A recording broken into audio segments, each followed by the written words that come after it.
Well, I've made it back in to the woods where the bluebells are. They've not all fully come up yet, and there's not much light, there's not much going on yet because it's still quite early, which is good. So it gives me time to get myself set up and think and have a quick look around, see what's going on. But look, can you see? Bluebells. Bless them. Last week I came here and it wasn't that great. There's one or two that had come up.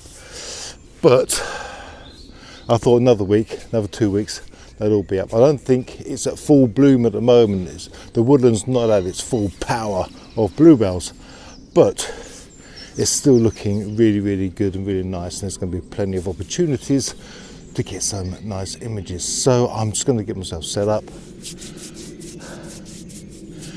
and then we'll take some pictures. Oh baby, baby, why you acting this way?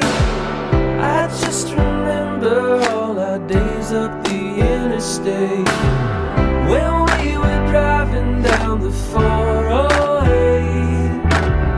and you would smile just like the sun that you emulate. Now you mitigate my love, mitigate my love, oh mitigate my love, mitigate my love, mitigate my love, mitigate my love, oh mitigate my love, mitigate my love. Now I've found a beautiful little composition here. Let me explain, because I can't walk around this one because we mustn't step on the bluebells. Right, I've got this tree here, I've got a tree there, and there's a tree in the background over there to the left, and another very strange tree indeed right at the back. But what they all have in common, flowing through them, is bluebells. And that's going to be a really, really nice composition. I have got it set up on the camera here. I'm going to do this f11 because I want that sharpness, because this may be something that I might choose to print out, and normally on my prints I like to have sharpness back to front and across the frame. So I'm going to focus that in now and just take that. Because what we also have is these trees on this side are on a bit of a bank, so it's introducing a bit of a curve into the image, which just makes it a bit more interesting. And that tree's leaning off to the left, which is beautiful. I knew it caught my eye for a reason. You see, if something catches your eye, you must take it, or at least explore the possibility of there's an image there, a composition to be had. Right, I'll stick on the screen for you now.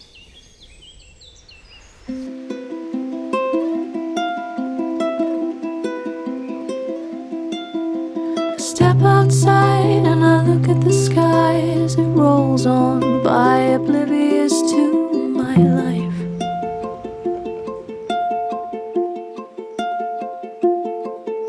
I stare at my reflection in the moon, watch the stars as they sing, far too far away from me to hear if they mean a thing.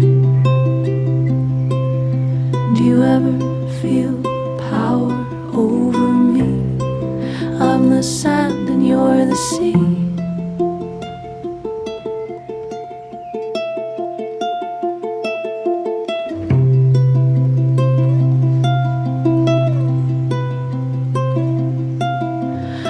Enough songs in my pretty short life to know both love and cruelty stand the test of time. The lyricists borrow from the novelist's lines, an epistolary notion I claim as mine.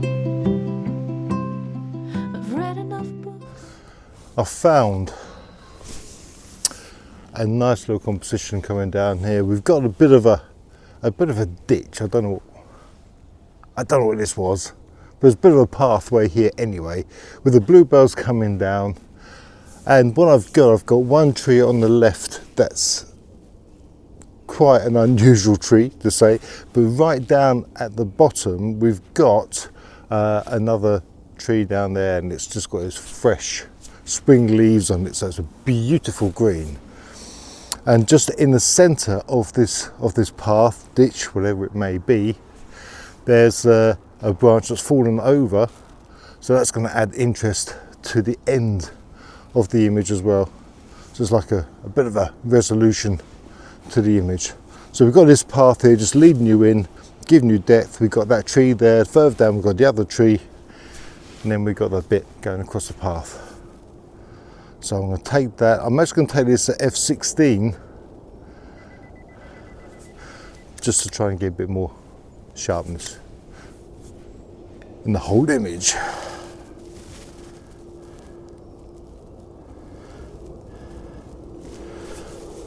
Yeah, I'll stick it on the screen for you now.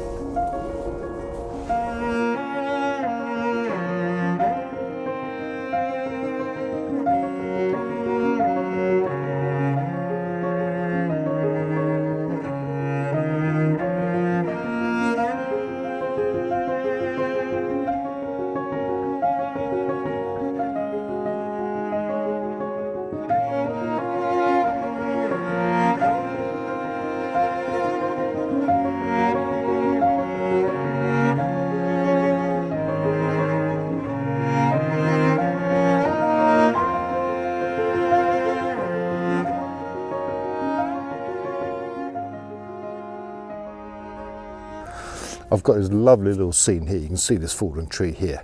We've got all the bluebells around here. The branches are smashed as it's landed down, but they're sort of sporadically reaching out into the bluebells.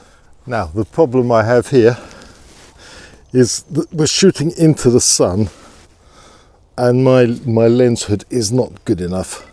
So I'm having to try and use my hand as an extended lens hood to try and stop the glare coming in. That's worked not bad actually. I thought I found myself a new job. Yeah, lovely. Right, there's another one down. I'll stick it out for you and we'll carry on to the next.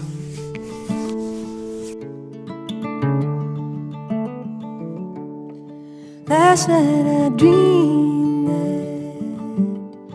that I was a child, out where the pines grow wild and tall. I was trying to make it home through the forest before the darkness falls. I heard the wind rustling through the trees and ghostly voices.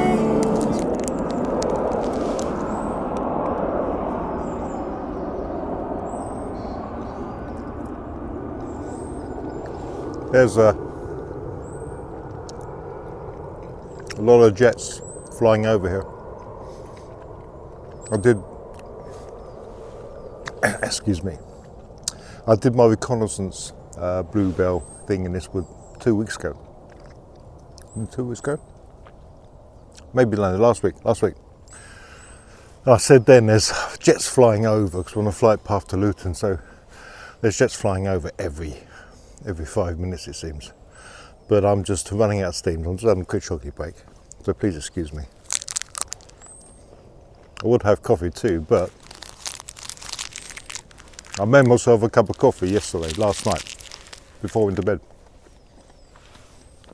And as I poured the milk into the cup, it was like one lump or two. So I've had to forego my coffee this morning, but don't worry, I shall grab one on the way home. I hate that. I hate it when your milk's off.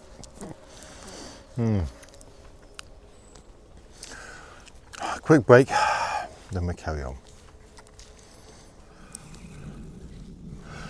In front of me I have a lovely composition. We've got just some dead trunks there with loads and loads of moss on them. There's another tree behind it with loads of moss on it, and the light is catching it beautifully. We have the bluebells at the base. But there's one thing that's just destroying it. There's a little tree that's fallen over, and it's just ruining the image. Even the trees behind I can place to make a composition.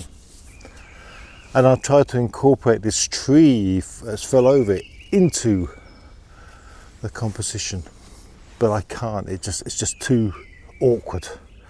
It doesn't balance. It doesn't go. It doesn't look right. But without that tree, it would be an absolutely fabulous, fabulous image. I've gone over there, I've gone over there, and now I'm here. But I can't do it. Can't get it. This is one of the frustrating things that I find sometimes, that because it's woodland, it's a living thing, trees do fall down, and it just ruins your composition. But I'm just going to mark it down that this is the one that got away. Shame, because that would be really, really nice. But what we do have, as I turned around, because that trunk is over there, we have this tree here. I saw this tree, and I thought this would make a lovely composition. Got this tree here, and the bark on that is really, really interesting. The colour's beautiful as well. And coming off of this, also another, I don't know if you'd call it another trunk or a branch. I guess it's a branch. Just coming from the base, but with that we've got all the fresh green leaves here, and as a bonus to build into the composition, we've got this fallen tree here. We're giving little bits of moss on it, and at the base of that we've got the bluebells and nice greenery. We're going to incorporate that tree and some of these trees behind here. What we must do, because this is the main subject, is to create separation between this tree and that tree. That's our job for this image. And I'm going to do this around about 5.6, something like that, just to keep that sharp in focus and just try and soften out the background a little bit. I'm quite excited about this one. Actually, I'm going to do this at 6.3, but people do ask me sometimes, where do you focus in the frame? Normally, I always focus the third way in to the image. That tends to give me all the sharpness that I need. But on this occasion, because I'm at 6.3, I'm actually going to put the focus point straight on the tree, the subject that I want sharp. And that in its own right is also going to help soften out the background. So I'm doing that. I've got that tree there, the tree at the back, and then we've got that nice green canopy just above. Let's have a look. I'm going to put it on the screen now for you.